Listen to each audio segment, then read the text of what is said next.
कागलातून जाताना तिथल्या लोकांना अडवलं बघताना, हे जेवून जायचं लगेच नाही माझ्या पोरं, आम्ही ते बाळूमामाला चाललंय खात नाही, तुमची शिक्षा तुम्ही भोगायची, कारण मी उपाशी सोडणार नाही, खाल्लंच पाहिजे.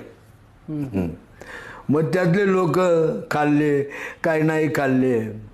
आणि मेंढराच्या तंबूजवळ गेलं की बाळूमामा आरती करायचा आणि माझा गुरु म्हणून पट्टण कडुलेचा पुजारी म्हणून ववाळून घ्यायचा.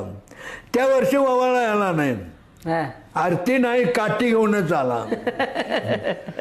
बघ, कडुलीचा इट्टल बिरदेव असाला तर उद्या बघेन, आज म्हणला इथं यायचं नाही. कागलात घाण खाऊन आलायचा, आम्ही जेवत नाही म्हणाय, तोंड नव्हतं. कागलात मटण खाल्ल्याला